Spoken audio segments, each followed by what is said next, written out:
Kenyan female pugilist Judy Waguthii has been in the ring for 10 years now. She attributes her inspiration behind boxing to growing up in the Ghetto of Dandora estate, therefore wanted to use the game for self-defense. Growing up in Ghetto, I come from Dandora, I grew up in Dandora, and maisha ya Ghetto inakuanga ni kujitafutia. Opportunities they are less, like we have minimum opportunities in Ghetto. So someone just told me professional boxing can pay, and I was like, let me try it. And here I am 10 years later. For starters, in Ghetto, it's about survival. It's your own boss, you're your own boss, and you're your own bodyguard. So first of all, it's a weapon. You have to have a behind skill living in the hood. And also, growing up in Ghetto, I think most sportsmen and women rely on my category, like to go to school was a bit harder, because for me, when I finished high school level, I couldn't go to college. So I had to find a way to change my life. At first, you don't get support. It's after when you make something happen, that is when people start to look at you like, oh, so this thing can happen, this thing can work. But for starters, it was a tough task, being a female athlete. Because in the hood, it's like, it's just an excuse. You just want to go to do your own things. But along the way, they came to realize, like, actually, she's into boxing. She's loving the sport, and they didn't have a choice. They had to back me up.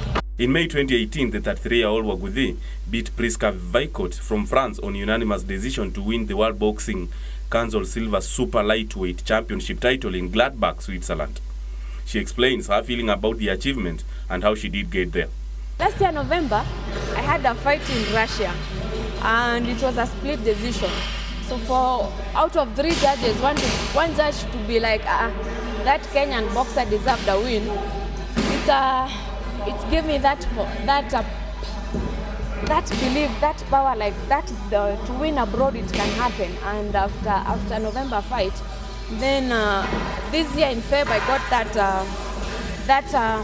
I was given that fight, and I was like, it's now or never. And going to Switzerland, I knew like it's either I retire or I come with that belt. And I thank God I managed to get that win.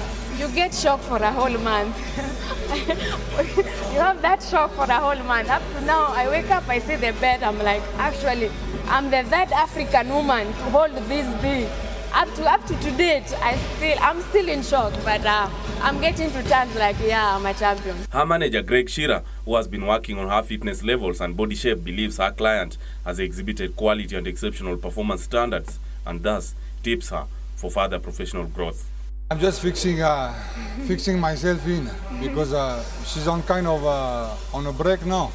So for her, it's just like to keep the fitness.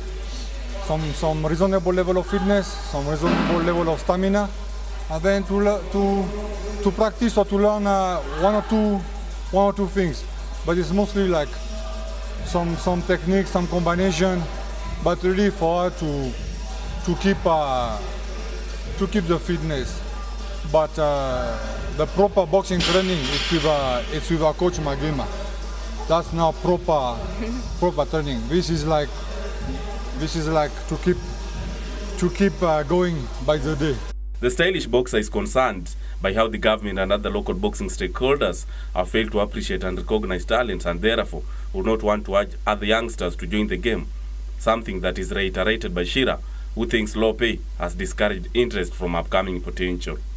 For starters, to go to matter of Congestina, it's a sad story, it's a sad ending for her, considering when you go abroad or when you are fighting for a belt, they sing our national anthem.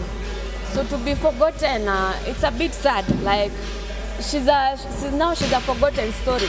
And for me now, I'm like a role model, but I fear to encourage youngsters, because I don't feel the love with the ministry. I have not felt the love in my own country to be a world champion. So to tell youngsters, to involve youngsters to come on board, it's a bit scary, and at the same time I don't have that motivation. I've not been given that love in Kenya, so to give that motivation, it's a bit hard. We are yet to see the new generation, and this is a bit of a concern, because we don't have boxers who are in the early 20s who are coming up and then where we can spot this is the future champion. So the old generation in their 30s or late 20s, they are kind of making it, they are shining, but we need also to see the younger generation to come up. The young generation, they may have got discouraged when they saw like there's not much money to make, and the state of promotions in Kenya where the pay was very low. I think it's going to improve now. The pay is significantly improved, but very recently, it's this year now, we are hearing of promotions. Okay, this year and last year, we are hearing of promotions where the athletes get a better payday, right? Yeah. But I think all those years before, where the boxers were fighting like for peanuts, I think it may have discouraged the teenagers. Like there's no money there. With new officials expected at Kenya Professional Boxing Commission in the election slated for October this year in 2018, Waguthii has urged them to put their house in order and avoid unnecessary rankling, adding that the current body has been trying their best, though enough is yet to be done. It has been a tough journey considering Kenyan boxing is doing badly. It has started to pull up, but for the last 5 years, Kenyan boxing, it has been doing poorly. And at the moment, at least there is a bit of light, and we hope it will get better. We hope sponsor will give a night to boxing and venture and for us to have more cards, more promotions with the new office. At least they're a bit open. So we hope that sponsors will have the trust they had with the boxers and come back on board. Rogue promotions has been cited as one of the factors that killed the game, and Waguthii believes if promoters streamline the activities and push for the interest of the athletes, then all shall be well. They're not the sponsors, the matchmakers and promoters. They scared away the sponsors. We had a constitution and we approved it, where the constitution is having more of our back. It's on the constitution, it's having boxers back, and I think now with the new changes, I think things will start to get better, because at the end of the day, like in the constitution, like there is an article where we can go and report them to the ministry. So I think new will come and they'll be behaved, because they know like it's a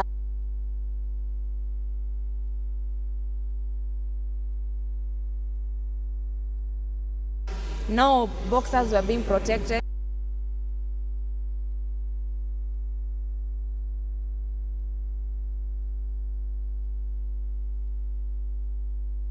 Hope it will be implemented and they will work on the new constitution, because if we work on it, we will see changes. But if we still continue with the old ways, we still continue to suffer. We just hope we'll have new changes. They will implement on the new changes, and I'm sure finally we can see the light.